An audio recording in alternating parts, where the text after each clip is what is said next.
Le agradezco la invitación a María Jesús, que me vino a pedir un libro, después pidió una charla para jóvenes abogados, y me insistió y coordinó todo y lo arregló. Bueno, así que muchas gracias primero por la invitación.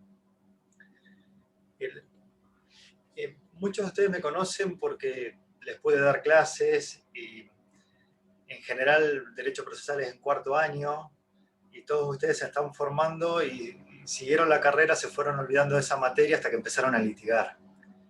Y ahí vieron lo que es el día a día en tribunales y la importancia del derecho procesal y se acordaron cuán exigentes éramos para que aprueben la materia. Y en esa práctica ustedes se dan cuenta que muchas veces se gana o se pierde, depende de cómo se lleve el proceso. Hoy cuando me plantearon lo de hacer una charla práctica, en realidad mi idea, ¿no?, es un poco volver a repensar esa teoría que vieron hace 4 años, ir charlándola. Puede parecer algo muy básico, pero una cosa era cuando alguien estaba en formación y otra cosa ahora que son abogados en ejercicio y que lo ven en la práctica y lo ven en el día a día. En la facultad decirles una providencia simple se impugna por recurso revocatorio, y ¿cómo es una providencia simple? No lo habían visto nunca hasta ahora. Y en cambio ahora directamente se enojan cuando salen las providencias, que no las entienden, que no están firmadas, que me la firmó el secretario, entonces ¿cómo la recurro por el artículo 38? Es decir, ver esas ideas que ya vieron en la universidad, verlas ahora aplicadas en la práctica, ¿no? Y tratar de que entiendan que hay un orden atrás de eso, o tratamos que haya un orden y hay un sistema procesal o una teoría procesal atrás de todos estos recursos o impugnaciones. Bueno, eso como introducción. Y después cuando me pidieron una charla para jóvenes abogados, dije, es difícil darlo porque la vara es muy alta. Yo les quiero recomendar un libro para jóvenes abogados de cómo fundar un recurso, que es de Genaro Carrió. El libro se llama Cómo fundar un recurso. Es de la última edición, creo que es del 89, y eran las charlas que daba Genaro Carrió en el Colegio de Abogados de Buenos Aires, que luego lo grabaron, las imprimieron, él las corrigió y publicó un pequeño librito. Entonces, cómo hacer una apelación o cómo fundar un recurso son libritos muy pequeños de Genaro Carrió, donde pueden leerlo a él en las charlas que daba a jóvenes abogados, y va a ser mucho más rico eso que los que yo les pueda dar ahora. Quiero, por un orden, para seguir un poco la charla, voy a usar unas filminas que las tengo en un PDF, así que un segundo para compartir pantalla. No lo tengo en Power, lo tengo acá. Una primera idea, cuando hablamos de, ustedes se acordaban, recursos, remedios, impugnación. Recursos, remedio, impugnación, recurso de amparo, recurso de habeas data, recurso de esto, recurso de aquello. En realidad hablamos de una teoría de la impugnación, porque todo acto jurídico puede ser impugnado. Impugnar es combatir o pedir o solicitar la invalidación de algo. Ese sería el concepto más general, el de impugnación. Dentro de la impugnación podemos tener remedios o recursos y recursos judiciales. Pero lo que se trata de elaborar, la doctrina es una teoría general de la impugnación. Y eso se lleva hasta los recursos. ¿Cómo? A ver, desde lo general a lo particular. Yo le decía, todo acto jurídico se impugna, acto, no hecho, ¿no? Todo acto jurídico se impugna, no importa de quién es. En este cuadro, para generalizarlo, ¿no?, los actos de los particulares unilaterales, una donación se puede impugnar. Un contrato bilateral se puede impugnar. Los actos de la autoridad se pueden impugnar, hasta el propio constituyente, de la autoridad administrativa, legislativa, judicial. La impugnación comprende todas las vías. Ahora, cuando hablamos de recursos, es una en particular. A modo de ejemplo, o una primera idea práctica, depende el acto que ustedes van a impugnar, es el medio adecuado para hacerlo. Depende el acto, es el medio adecuado para hacerlo. ¿Quieren impugnar un acto de un particular? Lo hacen por una demanda. Quieren impugnar una sentencia de la Cámara de Apelaciones y es definitiva, es el recurso de nulidad. Ahora, la quiero impugnar a la sentencia de la Cámara de Apelaciones porque carece de sustento a las constancias de la causa, es el recurso de nulidad extraordinario de la 1406. Ahora, lo que no me gusta es la providencia simple que la firmó el secretario, el acto que impugno. La vía, artículo 38, último párrafo, una reposición al juez. Ahora, esa providencia la firmó el juez, reposición al mismo juez, pero es la del 238. ¿Ven? Depende, el acto que impugno, siempre hay una vía adecuada. ¿Quiero impugnar el decreto del gobernador? Sí puedo. ¿Lo hago mediante recurso administrativo? No, mentira. Lo hacen mediante una acción procesal administrativa al fuero contencioso administrativo. ¿Ven? La primera idea. Miren cuál es el objeto que ustedes quieren atacar. ¿Qué es el acto jurídico que ustedes quieren atacar? Depende ese acto, es el medio adecuado.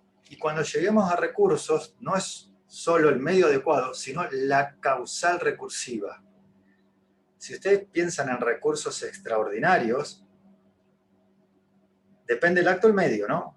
Sentencia de Cámara, recurso de casación. Sentencia del Tribunal Superior de Justicia, recurso extraordinario federal. Ahora, depende, le tienen que agregar algo más, porque es extraordinario. Depende el motivo, es la causal recursiva. ¿Sí? Depende el acto, es el medio. En este caso, un recurso de casación contra la sentencia de Cámara. Ahora, ¿por qué quieren atacar la sentencia de Cámara? Porque aplicó mal el artículo 1715 del Código Civil, porque valoró mal la prueba, porque carece de motivación, porque es autocontradictoria. Bueno, depende la causal, depende el acto que impugnan, y luego el motivo es la causal recursiva adecuada, ¿sí? El acto que atacan sentencia de Cámara, el medio es un recurso de casación. Ahora, por la causal tienen que elegir exactamente cuál. Por eso las tienen diferenciadas. Artículo 15 de la 1406, inaplicabilidad de ley, ¿no? Errónea aplicación, interpretación, absurdo probatorio. Ahora, si es causal de nulidad es otro recurso, nulidad extraordinaria. Mi idea para transmitirle, ¿no? Todo acto se impugna. Ahora, depende del acto que ustedes quieren impugnar, es un medio adecuado. Y solo ese medio. Otro medio no sirve. No hay recurso indiferente. Ya les voy a decir algo más. Acá simplemente había puesto ejemplos de supuestos que se pueden impugnar, ¿no? Hasta los propios actos de autoridad. La propia Constitución se pueden impugnar, ¿no? La Constitución provincial podría ser contraria a la Constitución nacional y la impugnan. Toda decisión administrativa, toda decisión legislativa, toda decisión judicial. Me quedo un segundo en la decisión administrativa. Vamos a hablar de recursos y hablamos de recursos judiciales, ¿sí? Recurso de amparo no es un recurso, es una acción. Acción de habeas data es una acción de habeas data, no un recurso. Y contra una decisión que causa estado de la administración se impugna mediante una demanda, ¿sí?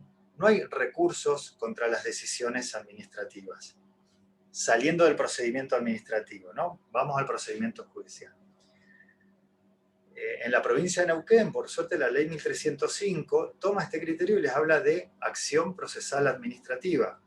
O sea, las decisiones de la administración pública las pueden impugnar ante la justicia mediante una acción. Pero muchas veces en el orden nacional se sigue diciendo que se impugna mediante recursos.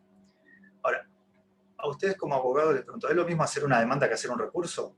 No, para nada. En la demanda plantean lo que quieren.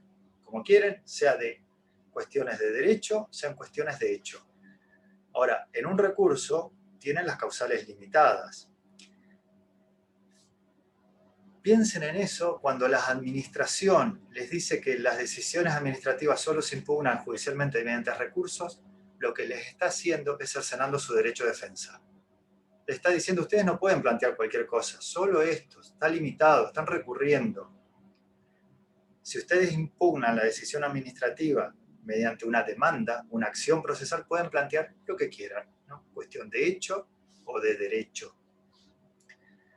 Yo les había dado el ejemplo del decreto del gobernador, el decreto del intendente, que causa estado, ustedes hacen una acción procesal administrativa. Ahora piensen en la sanción administrativa de defensa del consumidor. Pone la multa. ¿Cómo la impugnan? Mediante recurso. Antes se llamaba recurso de apelación ante los jueces de primera instancia, ahora le quitaron la apelación, recurso ante los jueces de apelación, recurso ante los jueces de primera instancia. ¿Y el que impugna esa decisión administrativa que impuso la multa puede plantear cualquier cosa? No, la está recurriendo nada más. ¿Y quién la resuelve? El recurso lo resuelve un juez de primera instancia. ¿Ven como una decisión asistémica? ¿Sí? No responde a nada eso, simplemente a limitar las posibilidades de revisión judicial. ¿Sí? Si capaz más adelante vemos algún ejemplo de esto. Entonces, todo acto de autoridad se impugna. Ahora, si el acto de autoridad es judicial, se impugna mediante recurso. Solamente hablan de recursos judiciales contra actos procesales emitidos por la autoridad jurisdiccional. ¿Sí? Las resoluciones judiciales. Son 3 nada más. Sentencia definitiva, sentencia interlocutoria, providencia simple. Eso es lo único que se impugna por recurso judicial. El resto no. Y cuando les empecé a hablar, les dije esto de la particularidad de que identifiquen según el acto el medio de impugnación. Ahora, si solamente hay 3 actos procesales realizados por el órgano judicial, providencia simple, interlocutoria y sentencia definitiva, depende de la instancia, depende de ese acto, es el medio adecuado. Y nosotros no tenemos el sistema de recurso indiferente. A una providencia simple no pueden ir en casación. Uy, me equivoqué la vía. No, eso sería un recurso indiferente. Eso viene de la doctrina alemana que dice que mientras el recurrente cumpla el resto de los requisitos legales, el juez lo calificará de oficio y le dará el trámite que corresponde. Eso no es admitido en nuestro ordenamiento. Si es la sentencia definitiva de primera instancia, ustedes apelan, no plantean reposición, apelan. Es curioso esto, pero recién en la charla previa me decían algunos ejemplos prácticos, algo bueno. Se ve, por ejemplo, en materia laboral que plantean reposición con apelación en subsidio contra la sentencia definitiva. Obvio que la reposición no va, es una sentencia definitiva. Por suerte los jueces laborales le encuadran la apelación, se la conceden libremente y sigue el trámite. Pero ya de entrada ese recurso fue mal planteado. Es decir, no hay recurso indiferente en nuestro ordenamiento. Quizás el único podría ser aclaratoria y revocatoria. ¿Sí? No sé si era aclaratoria, suplir una omisión o hubo un error que lo subsane. Quizás ahí el juez lo va a calificar y va a decir el que corresponda. Pero en el resto de los recursos no hay teoría del recurso indiferente. Ahora, les dije, depende del acto, es el medio. Contra los actos de los particulares, de la administración y los actos legislativos se impugna mediante una demanda. El contenido de la pretensión es la impugnación de validez de ese acto. Cuando es un acto procesal que realizó la parte contraria, se impugna mediante una demanda incidental, ¿sí? O un auxiliar de la justicia. También se puede impugnar por vía de excepción. Ya les voy a dar un ejemplo porque es muy particular esto. Y el recurso solamente queda contra una resolución judicial. Son todas variantes del derecho a la acción, pero siempre hay una vía adecuada. Vamos a ver algunos ejemplos. Esto lo fui hablando recién, contra cualquier acto de la autoridad administrativa. Fíjense el Código Procesal Administrativo, la Ley de Amparo, el habeas data. Son todos supuestos de impugnación por demanda. Al ser demanda pueden plantear cuestiones de hecho y de derecho, todo lo que ustedes estiman pertinente. Y los recursos judiciales directos, yo les conté el de la Ley de Defensa del Consumidor 2268, pero hay algunos más. Registro Público de Comercio, contra la decisión del titular del registro se apela a la Cámara de Apelaciones, pero eso es algo administrativo. También registro de la propiedad inmueble, las resoluciones de la Secretaría de Trabajo se recurren directamente ante el juez de primera instancia en lo laboral. Está mal hablar de recursos en esos casos, ¿sí? Son los supuestos que les digo que se impugna una decisión administrativa, se llama esa impugnación recurso, pero lo que están haciendo es limitando la posibilidad de impugnar. Están limitando.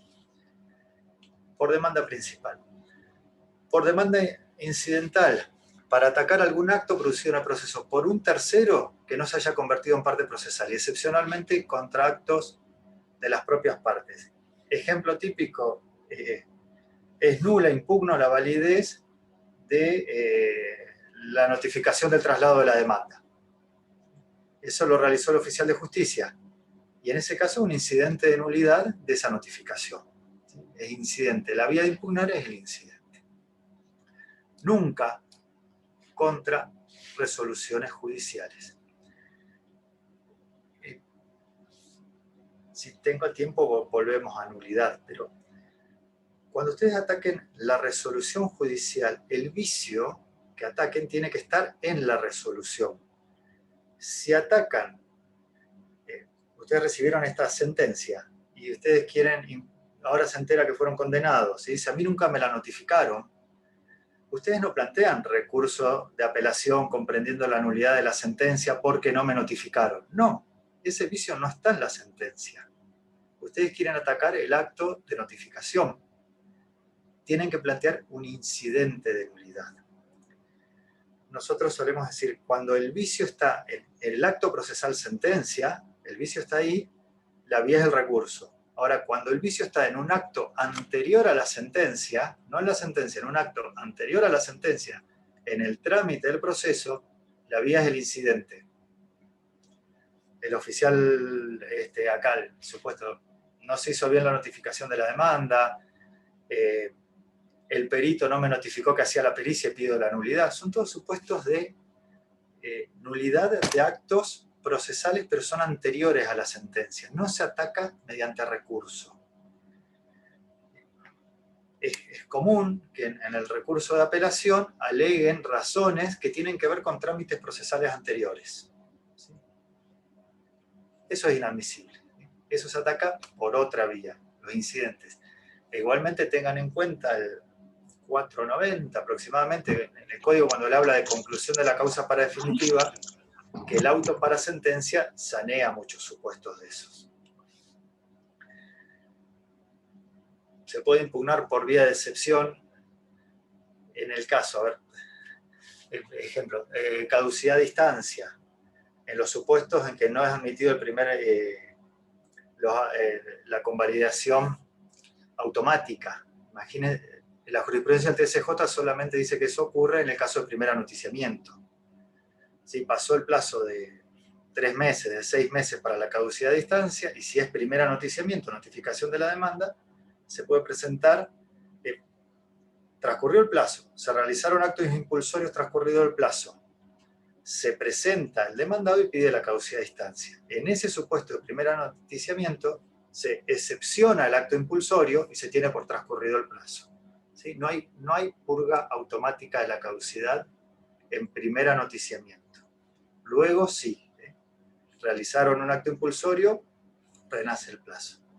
Ahí están anotados un par de antecedentes del tribunal. Es la doctrina de Tugwell del TCJ. Hay otro supuesto de que ustedes impugnan validez por excepción, por ejemplo, cuando ganaron un incidente y le fijaron costas y les plantean otro incidente. Si hay costas y hay regulación de honorario, ustedes van a decir, no me excepciono este incidente, no me lo puede plantear porque no me pagó las costas del anterior, ¿no? El artículo 69. Ahí opera como excepción. ¿No? ¿Qué nos queda para el recurso? ¿No? Una decisión del juez para que sea revisada por un superior jerárquico o excepcionalmente por el mismo juez. Queja. Tengan en cuenta que hay 2 quejas, en realidad. Una la del CPC por apelación denegada y otra queja en la Ley Orgánica del Poder Judicial por denegación de justicia, que en este caso simplemente es un trámite administrativo, una sanción administrativa. El artículo 43 de Ley Orgánica. No los confundan porque en otros ordenamientos, Río Negro, la denegación de justicia puede dar lugar a pérdida de jurisdicción. Acá no.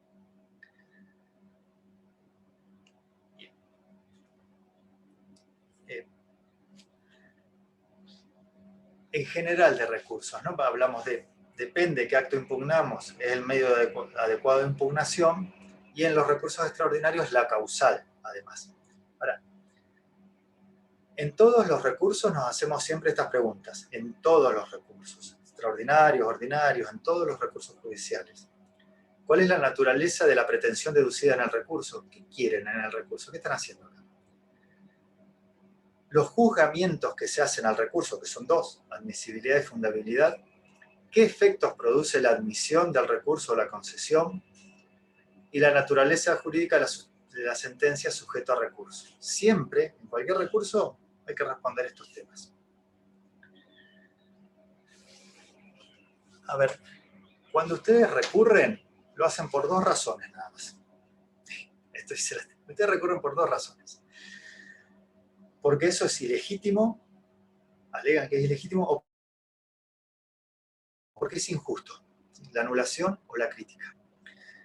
Un recurso ordinario es por cualquiera de estas causales, ¿sí? Siempre hay...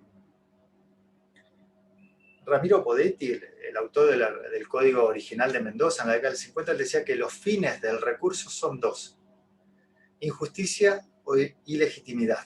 ¿Qué es esto? La injusticia va a depender de cada uno y en general es subjetiva. La ilegitimidad se puede objetivar y por lo tanto se les puede dar las causales por las cuales algo es ilegítimo. Por eso en el recurso de casación ustedes de pronto escuchan que es en el solo interés de la ley o en el interés de la ley.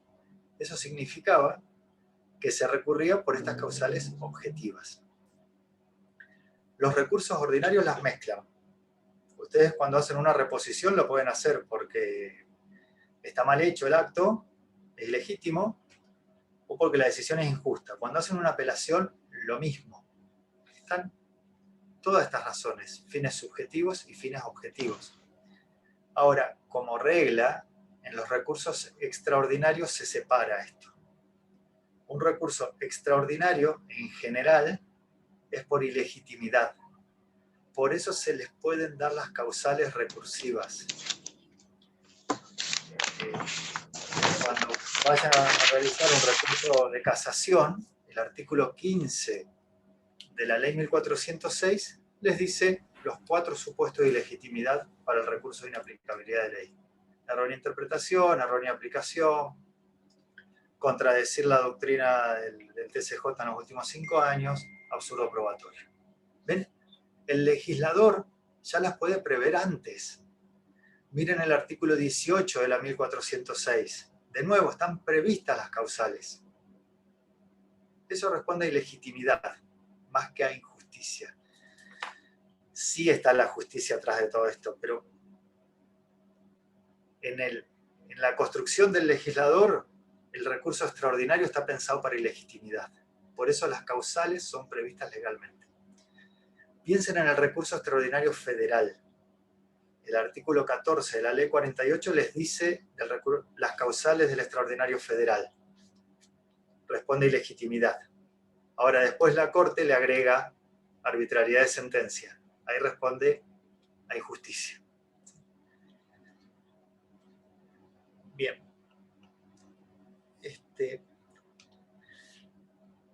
Lo que va a hacer el órgano superior es controlar la decisión del tribunal recurrido. No hay un nuevo juzgamiento. Si después quieren hablar del 265 o del 260, con el supuesto de la apertura a prueba en segunda instancia, van a ver esto, que no es hacer un nuevo proceso en segunda, en tercera, en ulterior instancia, sino controlar qué hizo la Cámara. ¿Qué hizo el tribunal recurrido? ¿Qué se controla? La regularidad del procedimiento. Eso ya les dije que no en el CPC. ¿Sí? Esto es el incidente. El procedimiento previo a la emisión de la sentencia. No en el CPC. En otros códigos como Santa Fe, sí. ¿Qué se controla después? La motivación acerca de los hechos.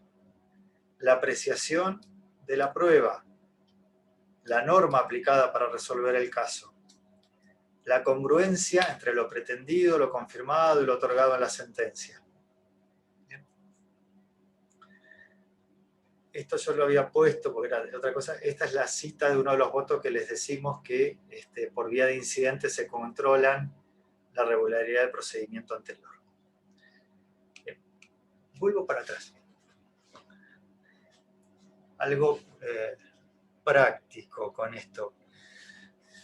Los recursos ordinarios les dije que comprenden los dos, y es muy claro con el de apelación. Ustedes vieron la apelación que les dice que comprende al de nulidad. El recurso de nulidad hace todo lo que tiene que ver con la validez de un acto procesal.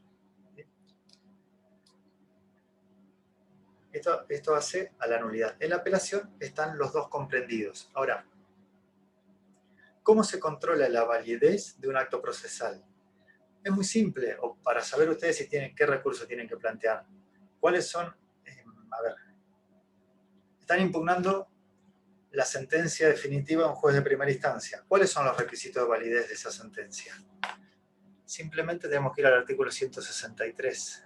A ver, denme un segundo el cambio de pantalla. Acá creo que estoy compartiendo el código, el CPC de Neuquén. Quiero ir acá. Resoluciones judiciales. El código, el legislador tiene una manera de trabajar que se llama a través de acto patrón. Es imposible que se digan qué tiene que tener cada acto procesal. Entonces, se hace un modelo de acto y se dice, para hacer ese acto procesal hay que seguir este modelo. ¿Qué tiene que tener una demanda?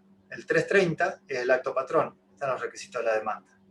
¿Qué tiene que tener una contestación de demanda? 339, no me equivoco con el número.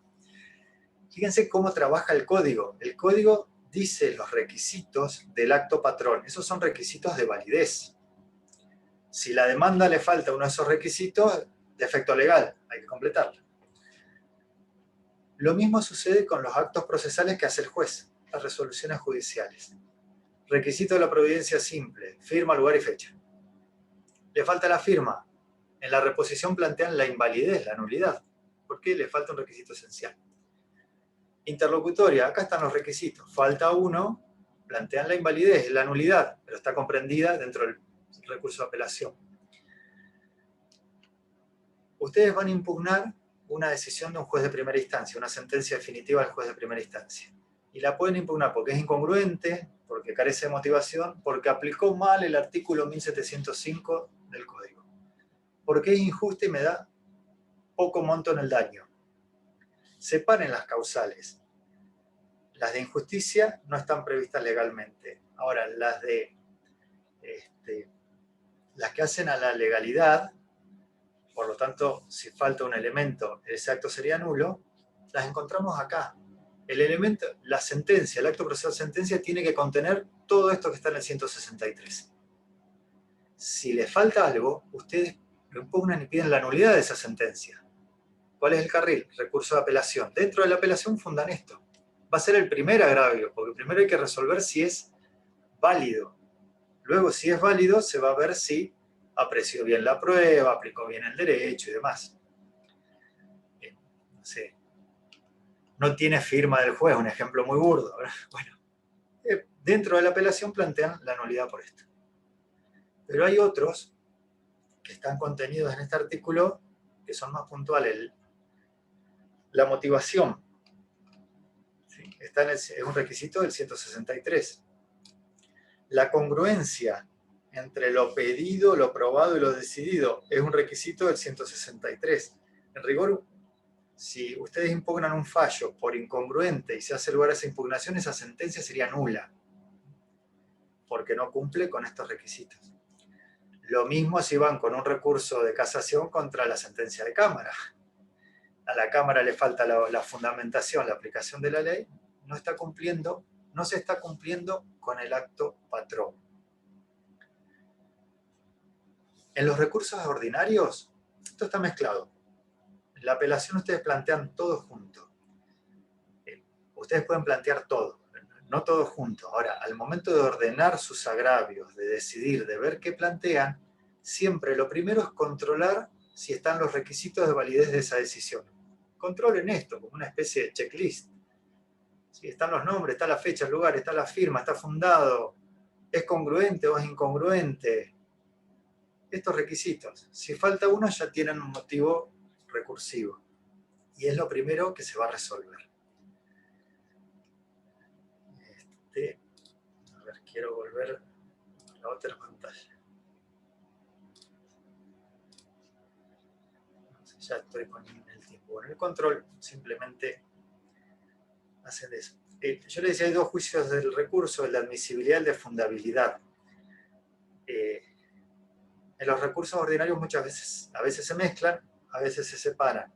En la reposición, en la aclaratoria, admisibilidad y fundabilidad se hacen juntos. En la apelación, admisibilidad lo hace primera instancia, lo vuelve a hacer la Cámara. Fundabilidad, solo la Cámara. Ahora, primero hay que resolver que es admisible. Una vez que es admisible, se puede analizar la fundabilidad.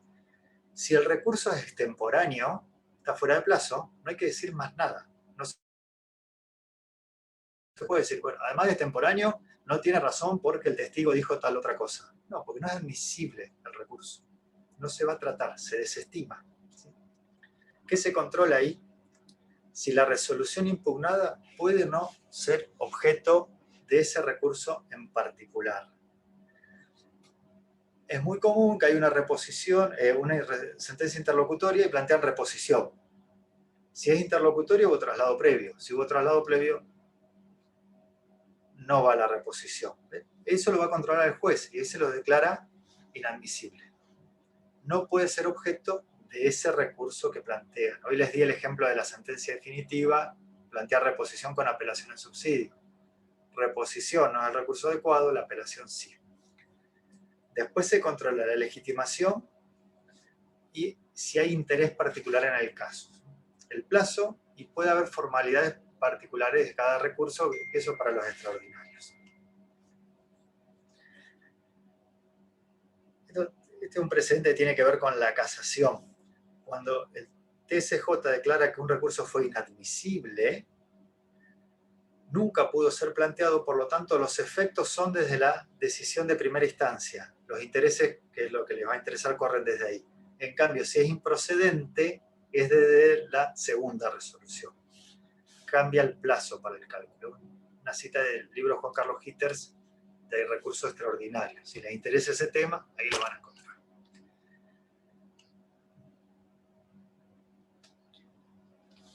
Efectos. La regla es que todos los recursos tienen efecto suspensivo. No se puede ejecutar. A menos que expresamente se diga que tiene efecto no suspensivo. Yo le había notado el problema de la denominación, porque se le da cualquier nombre a esto.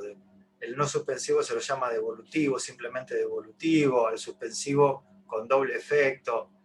Para simplificar el desastre legislativo que hay, digan no suspensivo, regla, excepcionalmente, suspensivo, regla, esa es la regla, suspensivo, excepcionalmente no suspensivo. Miren lo que era la ley de amparo.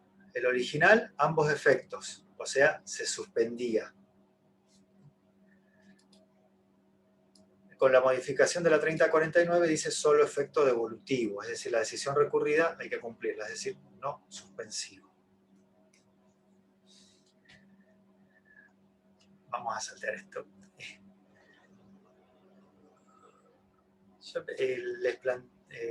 En el recurso de apelación se plantea la discusión si es posible renunciar o no a esos recursos. Mientras hace a las cuestiones que responden a la injusticia, sí se puede renunciar. Las que hacen a la ilegalidad, no es posible esa renuncia. Y un colorcito, lo pinto de color para que lo piensen ahora que se habla todo el tiempo de una reforma. Si se va a hablar de una reforma, siempre se va a modificar el trámite de los recursos. Y cualquier reforma, lo que siempre hacen es reducir plazos y reducir recursos. Ejemplo, apelación en La Nación, apelación en Río Negro. Ustedes en Neuquén apelan. Providencia simple, causa gravamen irreparable, interlocutoria, sentencia definitiva. En cambio, en Río Negro, en La Nación, se limita. ¿Y cómo? De dos formas. Monto del agravio, lo que es inferior a ese agravio no se apela, miren el Código de la Nación, miren en Río Negro, y además diciendo cuáles son las interlocutorias que pueden recurrir. Miren el código de Río Negro, les dice, creo que son 4 que se pueden recurrir, el resto no se puede. Eso hace la política recursiva. Casi todas las reformas van en ese camino. Hoy la discusión sería cómo se puede controlar la inmediación que ocurre en la audiencia a través de un recurso ordinario. Pero lo dejamos ahí. Esto es quizás para que lo tengan en la cabeza, ¿no? Como una forma de tratar de sistematizar los recursos. Siempre los presupuestos son los requisitos para que algo sea o ocurra. Y hay presupuestos de los recursos, en este caso, que siempre se van a dar antes o después. Y hay otros que se tienen que dar al momento del recurso. Por eso acá los denominamos como supuestos precedentes. ¿Qué tiene que haber antes de que ustedes planteen un recurso? Y el consecuente, recurrieron. ¿Qué va a venir después? El precedente es por qué recurren. Ya hablamos de las causales. Recurren por esas dos causales, legitimidad o injusticia. Si es legitimidad, causales previstas legalmente. ¿Por qué recurren? Porque algo es ilegítimo, porque algo es injusto. ¿Para qué lo recurren? Para que se anule. Hablábamos de, le faltó la firma de la, no sé, no está motivada la sentencia, es incongruente, quiero que se anule. ¿Sí? Si se anula, hay que hacer un nuevo acto, recomponer el litigio. Miren, si no me equivoco, el artículo 17 de la ley 1406, que es casación en Neuquén, les dice que el Tribunal Superior de Justicia, si anula o si casa la sentencia, dicta decisión sobre el fondo. ¿Sí? Resuelve. Es lo contrario al reenvío, que es lo que hace la Corte con el Extraordinario Federal. La Corte anula y lo manda de vuelta para que se dicte un nuevo fallo. Entonces ustedes piensen, ¿para qué recurren? Puede ser para que se controle y se anule, ese acto es válido, o para que se modifique. Gané, pero me dieron poco monto de daño moral. Quiero que se modifique esa sentencia y me aumenten el monto. Eso es el consecuente. ¿Qué va a hacer la Cámara? Ustedes recurren en apelación porque hizo una aberración el juez de primera instancia y quieren que se anule esa decisión. La Cámara anula y dicta una nueva sobre todas las cuestiones del juicio. ¿Sí? O solamente ustedes piden que critican el fallo y piden una modificación. Ahí la Cámara no anula. Si les hace lugar, modifica la sentencia. En rigor, nosotros deberíamos tener más cuidado, prestar más atención cuando redactamos las partes resolutivas de la sentencia, porque ahí se ve esto. ¿Sí? ¿Cómo está hecha la parte resolutiva? Hacer lugar al recurso de apelación y, en consecuencia, anular el de primera instancia y dictar uno nuevo. El TSJ lo hace así. En los acuerdos del TSJ es muy claro. Dice casar el fallo de la Cámara, recomponerlo y dictar una sentencia en este sentido. Y otras veces se dice hacer lugar al recurso y modificar. ¿Qué es lo que buscan? Y los requisitos es lo que tiene que estar al momento que recurren. ¿Sí? Esto era antes, por qué recurren, después, qué buscan, y al momento de recurrir. Hay algunos que son propios de algunos recursos, monto del agravio, la inaplicabilidad de ley, depósito, pero hay otros generales que están en todos, que son cuándo, cómo y dónde. En todos los recursos ustedes se van a preguntar esto. ¿Cuándo, cómo y dónde? Reposición, por escrito. ¿Dónde? Ante juzgado de primera instancia. ¿Cuándo? En el plazo de 3 días. O de 5 si es Cámara. Siempre están estas preguntas. Lo que va a hacer la legislación es completarla con distintas respuestas. Acá 5 días, 6 días, por escrito, en la audiencia puede ser oral. Pero en todos los recursos está esto. Ya les conté mucho de esto. Ahí me detengo en dos cosas acá. Idoneidad del medio impugnativo ya les conté. El lugar de la presentación y el plazo. Lugar. El lugar es la sede del juzgado donde tramita la causa. Hoy ese lugar se ha visto alterado por las presentaciones web. era muy común que, por ejemplo, un recurso de casación que se presenta ante la Cámara de Apelaciones, lo presentaban en primera instancia. La primera instancia lo mandaba y llegaba al día 15 a la Cámara. Es temporario. Se equivocaban de juzgado, más cuando estaban todos en el mismo edificio acá de Rivadavia. Entonces, a causa era del Civil 6 y se la presentaba al Civil 1, el recurso. Y hasta que se remitía de un juzgado a otro, llegaba tarde. En esos supuestos siempre se consideraba, para determinar el plazo, el sello del lugar correspondiente cuando lo recibe. Si era el Civil 6 y ustedes lo presentaron en el 1, no era el sello del 1, era el sello del Civil 6, porque es el lugar adecuado. Y podía ser que sea extemporáneo. El año pasado, por todo esto de la pandemia, por la implementación del sistema y demás, se ha venido aceptando todo este año que haya equivocaciones en el lugar de presentación, es decir, cuando se equivocan en la pestaña. Tienen que presentar un escrito en la Cámara y como el expediente era del Civil 6, abrieron la pestaña del Civil 6. Bueno, actualmente, y al menos durante la pandemia, eso se acepta o hasta que el sistema quede ya muy bien implementado y demás. Pero si hubiéramos seguido con la jurisprudencia anterior, estaba mal presentado. Por escrito, con o sin copias del artículo 120, bueno, además ahora ya las copias están en el sistema, siempre con firma de patrocinante letrado. Requisitos sustanciales. Bueno, y algunos recursos tienen requisitos propios.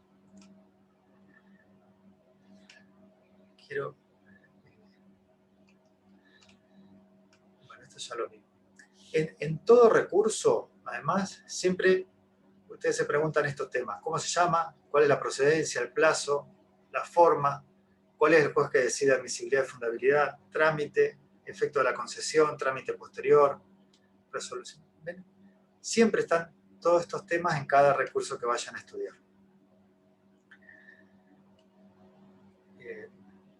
Yo no sé. Quería plantearles un par de cosas más, porque ya veo que me estoy excediendo en el tiempo, pero creo que las puse con apelación. Un segundo.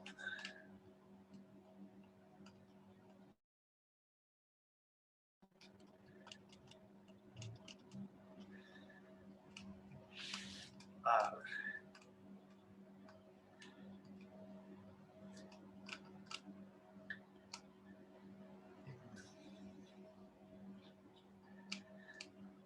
Voy a ir eligiendo 2 o 3 cosas, un par de cosas de reposición y algo de apelación para compartir y terminar.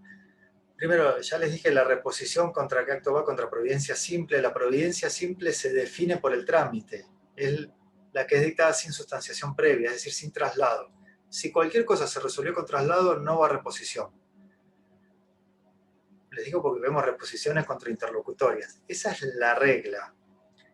Excepcionalmente, la propia legislación autoriza reposiciones contra resoluciones interlocutorias. Un supuesto cuando se admite o no una medida cautelar, porque es sin sustanciación, pero es fundada. No es providencia simple, al ser fundada sería una reposición. Bueno, en ese caso puede ir reposición, puede ir apelación en subsidio o directa. Ese problema lo solucionó Río Negro expresamente en el 198 y en el 161. Nosotros tenemos un código más viejo, no tenemos esa solución. Pero bueno, la decisión que resuelve una medida cautelar es sin sustanciación, pero es fundada, sería interlocutoria. Y hay supuestos donde la propia legislación autoriza revocatorias contra otras interlocutorias. La ley 921, el artículo 8 de la ley 1406 en el recurso de casación ante el 3 TSJ, y este era el que le quería comentar. con todo esto de la reorganización y demás, se le han otorgado funciones, muchas, a los secretarios, ahora llamados jefes de despacho. Y esa cantidad de funciones implica, están en el artículo 38, que las autoriza, entonces hay que establecer algún medio de impugnación de esas decisiones. Y se copia la solución del Código de Nación. Y dice, dentro de los 3 días las partes podrán pedir al juez que deje sin efecto lo dispuesto por el secretario. Es una reposición, es una revocatoria, y propiamente dicho, no es la del 238. Pero es una reposición ante el juez, ¿no? Pues la reposición es que el mismo órgano revé su decisión, y acá no es el mismo órgano, es un secretario, dictó la primera, y el juez lo revisa. Llamémosle reposición para simplificar esto. Entonces lo firma el jefe de la oficina judicial o el director. Eso se puede plantear esta reposición o revocatoria del artículo 38 para que la resuelva el juez. Pero no se apela. No. Y en mi criterio tampoco se apela en subsidio. Quedo en minoría en la Cámara. Varios de los vocales aceptan la apelación en subsidio.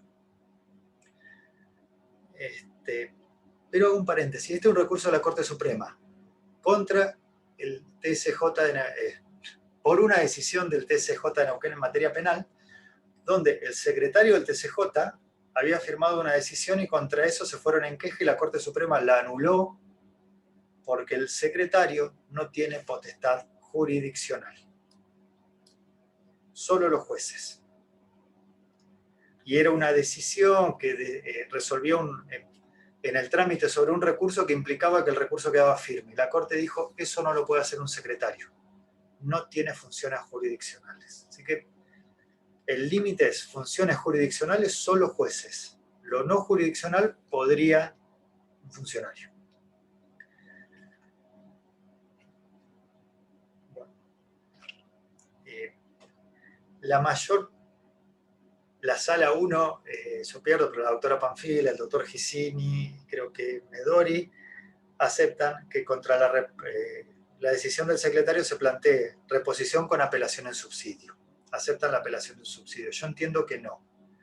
Que hay que plantear reposición y el juez ahí resuelve y contra esa decisión del juez la apelan. ¿Sí? Y lo fundan nuevamente. Yo entiendo que si se acepta, está la decisión del secretario, reposición con apelación en subsidio, fundaron ahí, viene el juez y les funda, ahora les dice 4 páginas y le da un montón de motivos.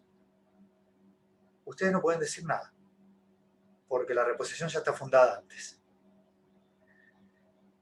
Si ustedes, lo que yo digo es, decisión del secretario, reposición, decisión del juez, que les dé las 4 páginas, y ahora ustedes apelan y fundan y tienen todos los motivos del juez para criticarlos. Y el juez resuelve, no les está resolviendo un funcionario, el juez resuelve. Vamos a... me quedé con las últimas apostillas, pues. Revocatoria in extremis. Primero, la regla es no existe. La regla es no existe este recurso, no está previsto legalmente. Ahora, hay supuestos donde hay una injusticia notoria, donde como jueces emitimos una decisión y es una barbaridad esto, es terrible. Es terrible. Entonces uno dice, a pesar de que no hay un remedio legal, hay que arreglarlo. Para eso es la revocatoria in extremis. ¿Sí? Errores conceptuales va más allá que la aclaratoria. ¿Sí? Pero cuando hay un caso de injusticia notoria, una barbaridad. En la sentencia me equivoqué y dije que Alejandra Morales, que la veo ahí en pantalla, había declarado tal cosa, y eso corresponde a otro juicio. Imprimí mal el acuerdo cuando lo firmé. Una barbaridad. Ahí planteen revocatoria in extremis y se va a hacer lugar. Pero no para que se revea algo, porque no está previsto legalmente. Si ustedes tienen una sentencia de primera instancia, el recurso es la apelación, no revocatoria in extremis. Si tienen una sentencia de cámara, que es lo que yo veo común, y no están de acuerdo. Los recursos son los de la ley 1406, no una reposición in extremis, ¿sí? Es decir, legalmente no está prevista y se admite para supuestos de injusticia notoria, grandes errores que es preferible subsanarlos antes que esa barbaridad. Pero no piensen que hay una sentencia y le plantean esto y no me hicieron lugar. No, la regla no le van a hacer lugar. Yo no sé, de la apelación, dos cosas de apelación, o tres capaz. La apelación, regla, se interpone en un acto, se funda en otro. Se interpone en uno, se funda en otro. Pero en nuestro sistema tenemos apelaciones que se interponen y fundan en el mismo acto, laboral, el más común, ¿sí? Se interpone y funda en el mismo acto. Pero no lo hagan en un juicio civil. En un juicio civil estaría mal hecho eso. En un juicio laboral sí deben hacerlo.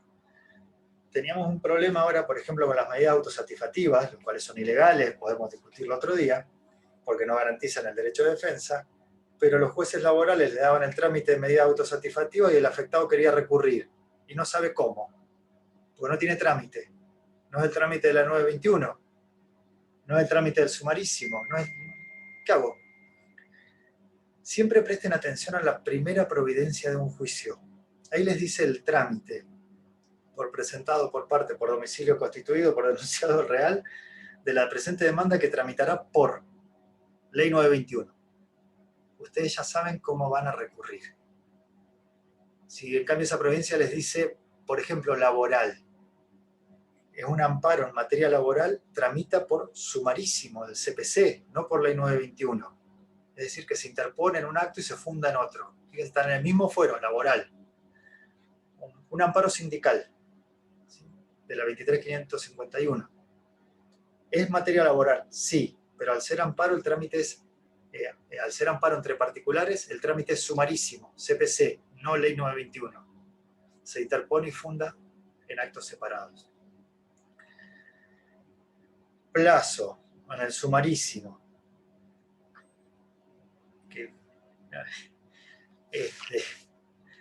Acá hay... recuerden, el TCJ había dicho, toda la Cámara entendía que el plazo era de 5 días, por más que sea proceso sumarísimo, porque es el plazo general de la apelación.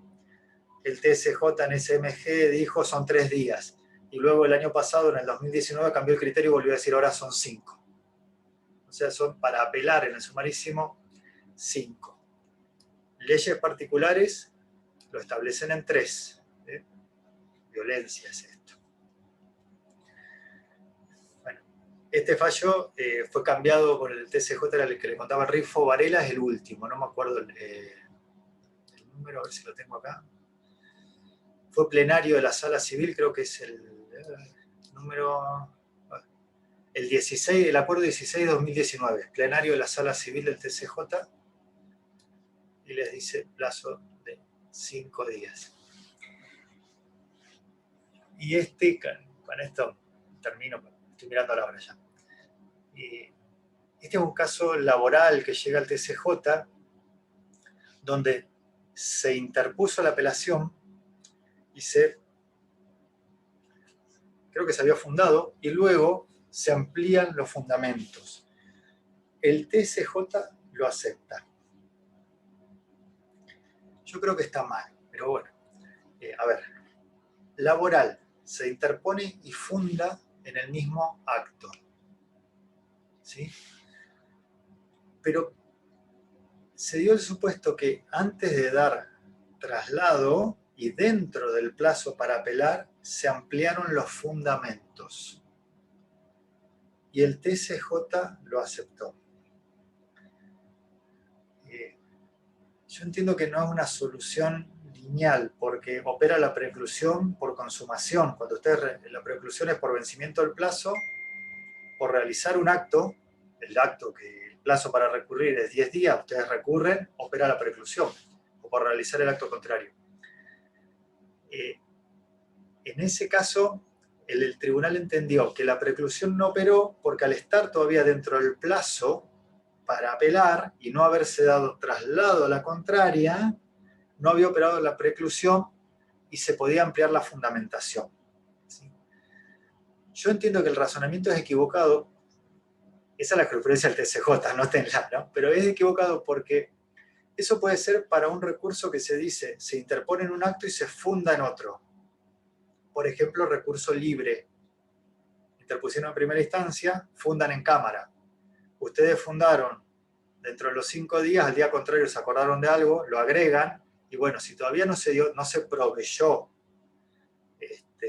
la expresión de agravio, o sea, no se declaró operada la preclusión o la providencia, se acepta. Pero en este caso el artículo 42 de la 921 dice se interpone y funda en el mismo acto. Al permitir que se interponga y funda en un acto y se amplíe la fundamentación en otro acto, se está cambiando el texto legal. Pero bueno, ahí tienen para plantearlo cuando les toque este caso.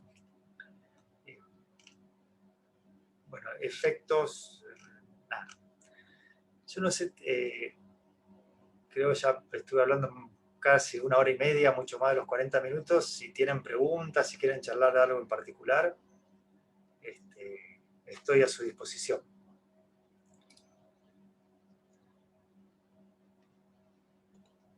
A ver, acá muy buena la charla, Doc. Acá hay 2 preguntas en el chat. A ver, bueno, son de hace bastante rato, pero bueno, Ahí no la quería estoy leyendo. interrumpirlo. No, estoy leyendo la primera. En el supuesto de plantear revocatoria con apelación en subsidio, y por ejemplo, ya había vencido el plazo de la revocatoria y estás dentro de la apelación, te lo tienen que conceder. Se concede la apelación. Creo que esa es la primera. Si no te la conceden, queja. Juicio de apremio.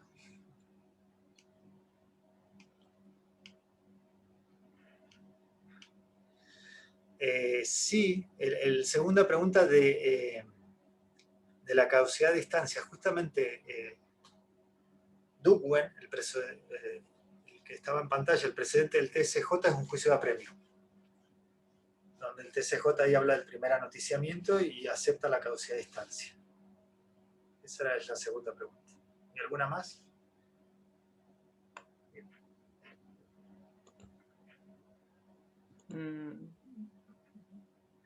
El tema de los intereses. Bueno, y de honorarios no hablan. El tema de admisibilidad o inadmisibilidad, en el libro de Hitters, de técnica de los recursos extraordinarios, diferencia. Cuando se declaró inadmisible, dice ese recurso no se podía plantear. Por lo tanto, los intereses corren desde la decisión de primera instancia. Cuando se declaró improcedente, fue bien planteado, pero hay razones que dicen que no procede. Entonces, los intereses van desde la segunda resolución. Lo vas a encontrar desarrollado en el libro de Hitters de técnica de los recursos extraordinarios. Apelar honorarios regulados, por alto o por bajo, ¿se fundamenta? Joel, no, pero podés. Acá está en la ley de aranceles, Río Negro te lo dice en el código. Es una, quiero usar la palabra justa, una posibilidad que tiene el abogado de apelar sin fundar. Es el único que lo puede hacer. En las partes apelan y fundan, si no es desierto. El único fundamento que requiere la apelación de honorarios es altos o bajos. Con eso creo que era la pregunta, es lo único que tenés que decir, altos o bajos. Yo les digo, siempre presten atención que en este caso, esta apelación es para el abogado, no para la parte. Hay veces que en el escrito apelatorio están desarrollando los agravios de la parte que ustedes representan y de paso apelo mis honorarios por bajos. No, eso es por derecho propio, ¿sí? No por la parte. Ahí la parte carecería de legitimación, si no los tiene que pagar, ¿no? Tengan cuidado con eso. Entonces, la ley de aranceles le otorga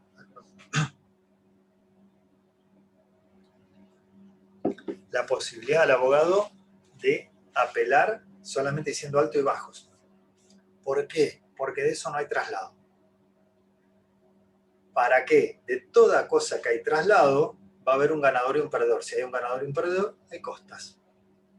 Si fundan y hay traslado, puede ser que pierdan y vayan en costas. De la apelación de la parte hay traslado. Y si la parte pierde su apelación, tiene costas, ¿sí? Porque el otro contestó. Esta posibilidad que se da de apelar por altos o bajos sin traslado implica que no van en costas. Si fundan y hay traslado, suele suceder cuando impugnan la base, puede ser que vayan en costas o ahí habrá que eximir por el 68, segundo párrafo.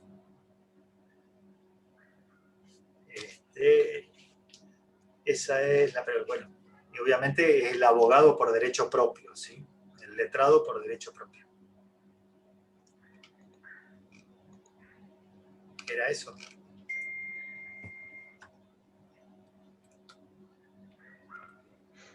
¿Alguna otra pregunta? No sé, a ver. Providencia impone astraintes. Por un empleado, por no informar o no tomar nota, dicha empresa puede plantear una revocatoria contra esa providencia.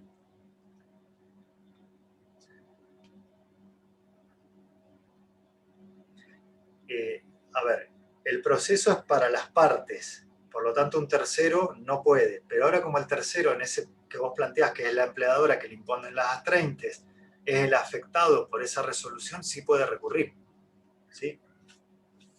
Tiene que presentarse y recurrir porque es quien va a pagar. Y bueno, alegará que, ahí me ponen que si cumplió, bueno, cuando recurra alegará que cumplió, pero tiene que presentarse. A ver, no es parte, no puede, pero al establecerle una obligación, que es el pago de astraintes, está afectado por el proceso, por lo tanto, a esos efectos sí. Es como el perito, no es parte, pero bueno, se puede apelar sus honorarios que la regularon. A esos efectos puede recurrir.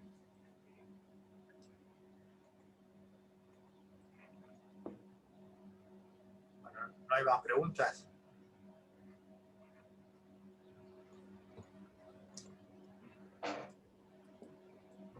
Bueno, parece que no tenemos más.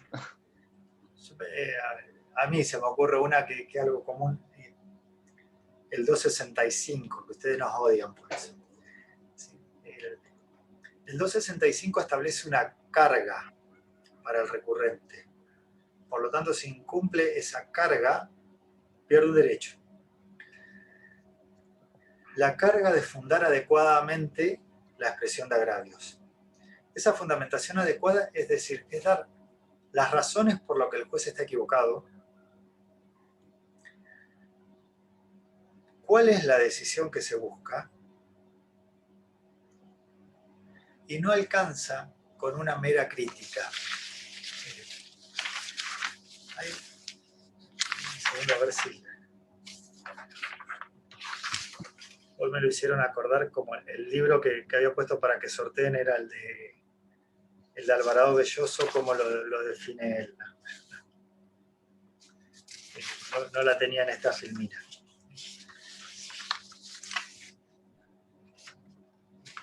Dame un segundo a ver si la tengo acá abajo.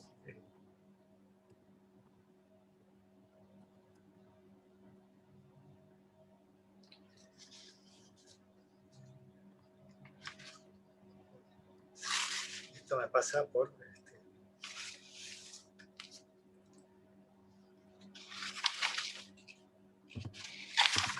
No encuentro ahora la definición de Adolfo.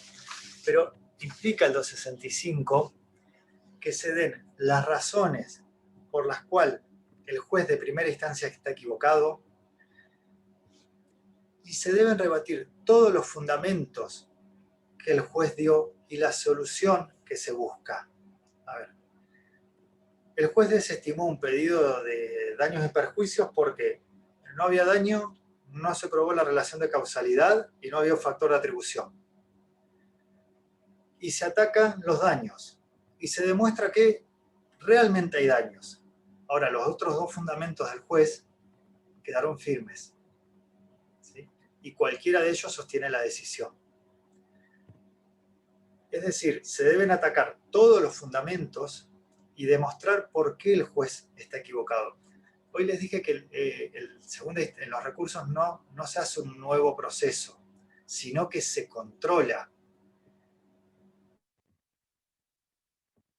Ese control es la crítica de la decisión del juez de primera instancia. Entonces se deben criticar todos los fundamentos del juez de primera instancia, demostrando por qué está equivocado y a su vez señalando cuál es la solución que se busca. Muy común, impugnan una aprobación de una liquidación que hizo el juez de primera instancia. Se equivocó el juez de la liquidación de ese juicio y ustedes no la hacen. Capaz que el juez se equivocó, pero ustedes no dicen cuál es la solución que entienden correcta para ese caso. Incumplen esta carga. Yo les dije, por ejemplo, atacar todos los fundamentos de la decisión. Imagínense que el juez le dice, el reclamo está prescripto, pero además, si no estuviera prescripto, no procede por estas 3 razones. Si ustedes no atacan la prescripción, ese solo fundamento sostiene toda la decisión. Y después, no basta con que lo critiquen. El juez me dio poco daño moral, es totalmente injusto esto. No es suficiente. ¿Por qué es injusto? ¿En qué se equivocó el juez? Eso cuando uno dice hay que demostrar, es eso, el por qué y en qué se equivocó. ¿Sí? No basta la mera alegación, la mera crítica. Ahí me preguntaron...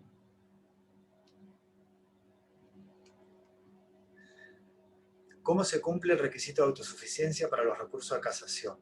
Algunos tienden a pegar la sentencia, es así, en resumen. ¿Cómo se debería? Bueno.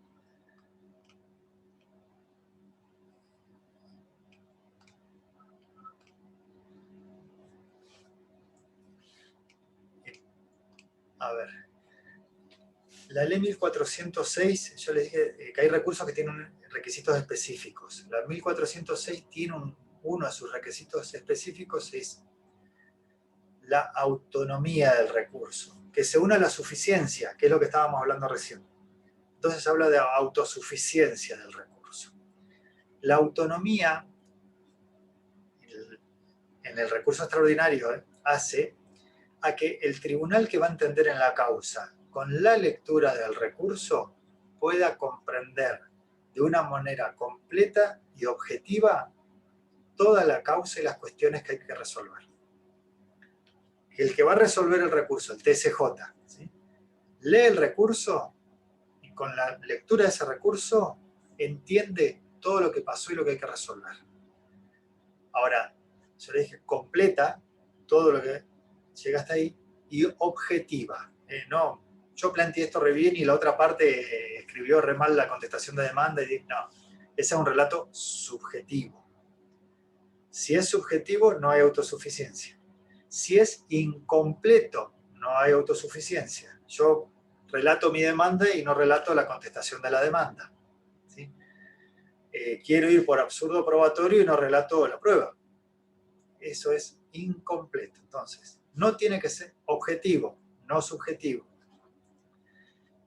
Completo, no incompleto. Y también el tribunal tiene dicho que, si bien tiene que ser completo y relatar todos los antecedentes de la causa, eso no implica una transcripción, porque para eso leo todo el expediente. Es decir, que a la pregunta que me hacen ahí, si la autosuficiencia se cumple con la transcripción, no. Tenés que hacer un relato completo y objetivo de la causa. Sí, muy complicado. Complicado, mucho tiempo lleva hacer eso. Y el resumen que pones ahí,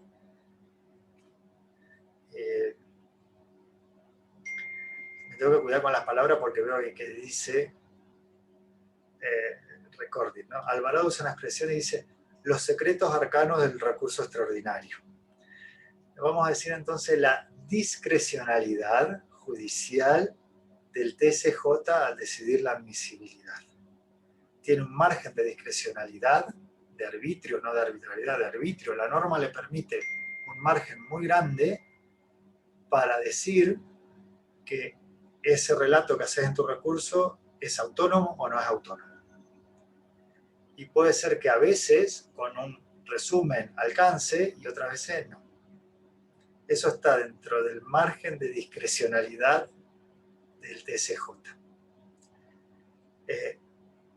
Conclusión, es un recurso extraordinario y es difícil.